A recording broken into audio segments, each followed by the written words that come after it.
अन्न आणि औषध प्रशासन म्हणजेच एफडीएने पुणे विभागात अस्वच्छता आणि अन्न सुरक्षेचे नियम धाब्यावर बसवणाऱ्या हॉटेल्स व्यावसायिकांवर सर्जिकल स्ट्राईक केलाय। आयुक्त तुकाराम मुंडे यांच्या मार्गदर्शनाखाली आणि सेफ फूड सेफ इट आणि सेफ महाराष्ट्र या अभियानाअंतर्गत एफडीएनं थेट पुण्यात धडक मोहीम उघडली आहे। पुणे, सातारा, सांगली आणि कोल्हापूर परिसरातील तब्बल 21 प्रसिद्ध हॉटेल्स, रेस्टॉरंट आणि बेकऱ्यांचे परवाने आता थेटपणे निलंबित करण्यात आले आहेत। या धडक कारवाईमुळे हॉटेल चालकांचे धाबे चांगलेच दणाणल्याचं चित्र आता पाहायला मिळतंय। एफडीएच्या धडक कारवाईमुळे पुण्यातील कोणकोणत्या हॉटेल चालकांना याचा फटका बसलेला आहे, कोणाकोणाचे परवाने रद्द झालेले आहेत, सगळंच आपण या व्हिडिओच्या माध्यमातून पाहणार आहोत। नमस्कार, मी राजरत्न जोंधळे आणि तुम्ही पाहताय टॉप न्यूज मराठी।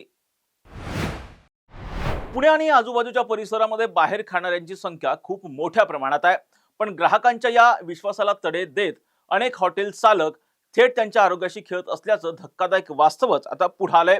अन्न सुरक्षा व मानके कायद्यानुसार एफडीएच्या पथकानं पुणे विभागातील अनेक ठिकाणी अचानक छापे टाकले।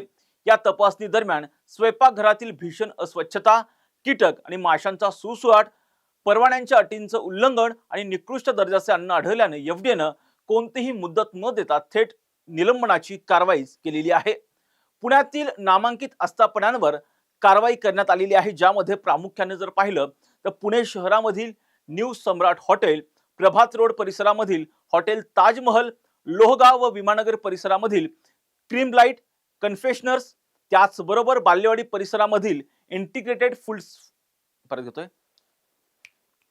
त्याचबरोबर बालेवाडी परिसरामधलं इंटिग्रेटेड फूड सर्व्हिसेस, लोणावळा परिसरामधील हॉटेल केसर, त्याचबरोबर मिलिंद रोड परिसरामधले जे आहे स्वीकार्य E&T प्रायव्हेट लिमिटेड या ठिकाणी सुद्धा कारवाई करण्यात आलेली आहे, निलंबन करण्यात आलेला आहे। या हॉटेलचा परवाना जो आहे तो रद्द करण्यात आलेला आहे। त्याचबरोबर मंगळवारपेठ परिसरामध्ये असणारं माधव डेअरी, त्याचबरोबर भवानीपेठ परिसरामध्ये असणारं मदिना फॅमिली रेस्टॉरंट, त्याचबरोबर पुणे परिसरामध्ये असणारं शिव डेअरी आणि इंडियन बेकरी, जुन्नर परिसरामध्ये असणारं संस्कृती फूड्स यांचे परवाने जे आहेत ते निलंबित करण्यात आलेले आहेत। एफडीची ही धडक कारवाई केवळ पुण्यापुरतीच मर्यादित राहिलेली नाही, तर संपूर्ण पुणे विभागात एफडीनं आपला मोर्चा वळवलेला आहे। सांगली, सातारा परिसरात निलंबित करण्यात आलेली हॉटेल्स कोणती आहेत, ज्यांचे परवाने निलंबित करण्यात आलेले आहेत ती हॉटेल्स कोणती आहेत ते सुद्धा आपण पाहणार आहोत। शिराढोण मधील हॉटेल लक्ष्मी गार्डन आणि फॅमिली रेस्टॉरंट, ईश्वरपूरचं मेरी कॉर्नर रेस्टॉरंट, कवटे महांकाळ येथील हॉटेल 1220, त्याचबरोबर कोल्हापूरमध्ये प्रसिद्ध बेकऱ्यांवरती सुद्धा जी आहे ती कारवाई करण्यात आली, ज्यामध्ये शिरोळीतील श्रीकृष्ण बेकरी, इचलकरंजीची आयेशा बेकरी, कराडमधील बंगलोर अयंगार बेकरी, विक्रमनगरची डायमंड बेकरी आणि रंकाळा परिसरामधील केदारलिंग बेकरी या ठिकाणचे परवाने आता एफडीनं रद्द केलेले आहेत।